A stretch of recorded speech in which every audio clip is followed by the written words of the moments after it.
이게 누구 주무국장을 쳐다보면서 1대1로 말씀하신 건가요? 아니면 회의 전체에 뭐가 있을까 이런 식으로 얘기한 건가요?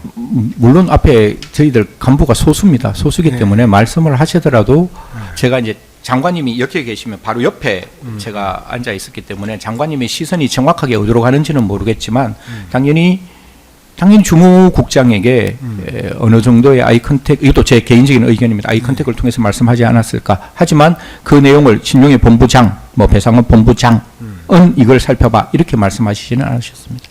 예, 알겠습니다. 3-21입니다. 증거기록 순번 674번 승재현 진술요소 18,624쪽 제시하겠습니다. 증인은 특검 조사 당시 피고인과 간부들에게 포고령 제1항에서 말하고 있는 국회의 일체의 정치활동을 금한다는 내용은 헌법 제77조 제5항에서 국회의원 제적 과반수 찬성이 있으면 계엄을 해제할 수 있도록 규정하고 있기 때문에 명확히 위헌 위법하다는 취지로 말했다고 진술했어요. 맞습니까? 정확하게 말하면 사실 문제가 있다라는 걸 더 강조를 했습니다. 사실 회의에서 그랬다는 거죠. 네. 그래서 사실 저 내용에는 처음에 이야기를 할 때는 77조 6항이라고 제가 이야기를 했는데 6항이 사실 존재하지 않습니다. 존재하지 않아서 제가 착각해서 77조 5항에 반할 염려가 있다. 그는 헌법 재정 권력대 제 마음속에 재정 권력자가 국회 과반수 동의가 있으면 계엄은 해제되어야 한다라고 결정이 되어 있는데 포고령 1항 1호를 보면 일체의 정치활동을 금한다. 이거는 사실 헌법상의 정치결사의 자유가 제한될 수 있으니 그럴 수는 있을 거라고 생각합니다. 그 계엄이 잘 되고 잘못되고 논외로 치고. 근데 포고령 1항 1호는 국가가 국회, 지방자치단체, 정당의 정치활동을 일체를 금한다는 거는 진짜 위험할 수 있는, 사실 국회가 77조 5항에 따라서 과반수의 동의가 있으면 계엄은 해제되어야 하는데 그 국회의 권능을 저해할 수 있는 부분이 있어서 저희 법무부잖아요. 법무부는 적어도 그런 부분에 대한 법리 검토는 반드시 필요할 듯해서 제가 회의 제일 마지막 말미에 사실 목소리는 크지 않았습니다. 되게 작은 목소리로 이거 문제가 있을 수 있으니 반드시 검토가 필요하다라는 말씀을 드렸습니다. 지금 사실은 그 회의 과정에서 이제 나왔던 구체적인 말들이 중요한 상태라 그런 말이 어떤 의미인지 설명하시는 건 뭐 상관없는데 제일 중요한 거는 어떻게 증인이 말씀하셨는지 77조 6항 갈로치고 5항입니다. 77조 6항에 반할 염려가 있으니 반드시 법무부는 이 문제에 대해서 검토해 봐야 됩니다라고 말씀드렸습니다. 그 앞부분도 다 말씀하신 건가요? 포고령 1호 뭐 이렇게. 네네 말씀드렸습니다. 법령도 말씀드리고. 네, 알겠습니다. 다음 질문하시죠. 네. 피고인이 증인의 말에 어떤 대답이나 반응을 보였나요? 사실 이것도 약간의 의견이 좀 들어갈 수밖에 없는 정언인데요. 정몽식 국장이 그런 이야기를 하고 유역 감찰관이 그런 행동을 하고 난 다음에 사실 되게 회의는 굉장히 무거웠습니다. 굉장히 무거웠고 12시 한 5분 정도 전후돼서 조선일보였을 겁니다. 저희들이 안에서 다 이렇게 휴대폰을 볼 수 있는 상황이었거든요. 이게 저일 수도 있는데 포고령이 언론에 나왔습니다. 오늘 제가 지금 따로 질문을 드리겠습니다. 어쨌든 반응에 대해서는 좀 무거운 분위기였다. 네, 무거운 분위기고 장관님께서는 특별한 말씀 없으시고 그래서 회의는 그로부터 그냥 끝났습니다. 3-22와 3-23을 함께 물어보겠습니다. 증거기록 순번 681번 수사보고 우리 승재현이 제출한 포고령 자료 첨부입니다. 기록은 18,646쪽부터 18,647쪽입니다. 제시하겠습니다. 그 증인이 포고령 발령 사실을 언제 어떻게 알게 되었죠?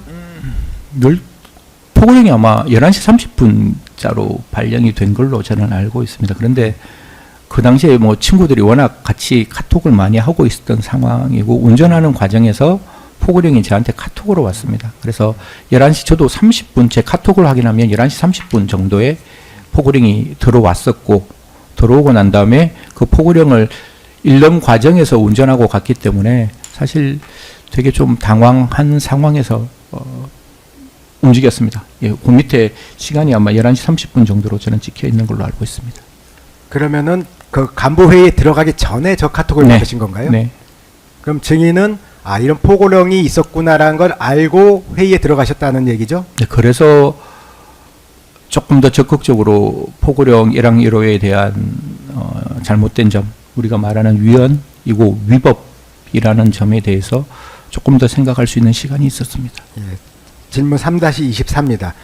그렇다면은 지금 방금 증인께서 진술하시는 것도 그렇고 특검 조사에서도 그렇고 이 포고령은 위헌 위법하다라고 생각하시고 그걸 말씀하신 것 같아요. 네. 위헌 위법하다고 판단한 근거는 좀 간략하게 말씀해 주시죠. 아까 앞서 말씀드린 바와 같이 어떤 대한민국의 정치 권력도 심지어 대통령이라고 할지라도 헌법재정 권력자가 결단한 77조 5항을 반하는 포고령은 만들어져서는 안 된다고 저는 생각합니다. 그게 인권국장이고 그래서 제가 말씀드린 바와 같이 대한민국의 국민의 생명과 안전을 지켜야 되는 인권국장의 그게 책무라고 생각하고 그런데 국회가 들어가 있다는 것은 되게 부적절하고 잘못되었다고 생각합니다. 그래서 개인적으로는 포고령 1항 1호는 지금도 잘못된 위헌 위법인 포고령이라고 생각합니다. 예, 알겠습니다. 다음 주 3-25입니다.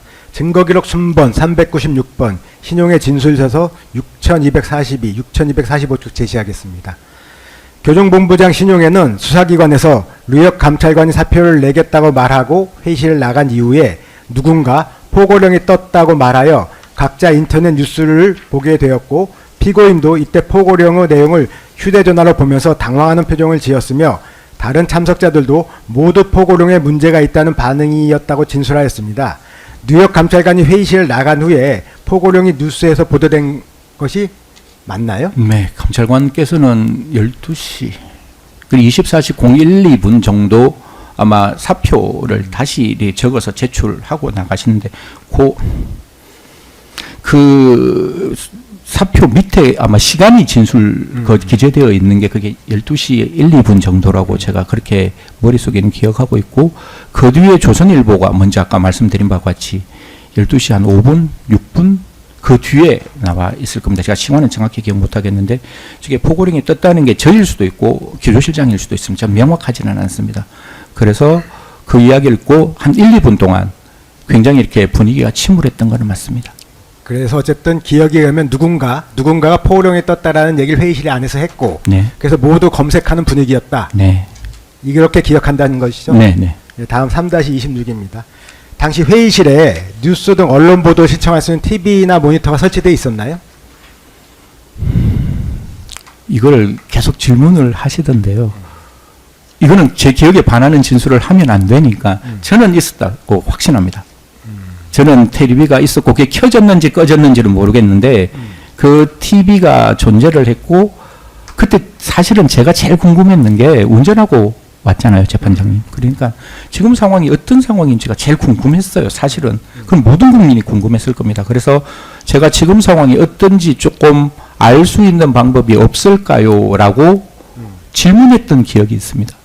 그래서 그때 그게 켜졌는지 꺼졌는지는 정확하지는 않지만 그 텔레비가 존재했고, 다만 장관님이 오시고 난 다음에 장관님 말씀할 때 굳이 우리가 그걸 켜놓지는 않았을 것 같습니다. 그래서 제 머릿속에는 모니터가 있었고, 그 모니터를 통해서 현장 상황을 확인한 것으로 머릿속에는 그렇게 기억되어 있습니다.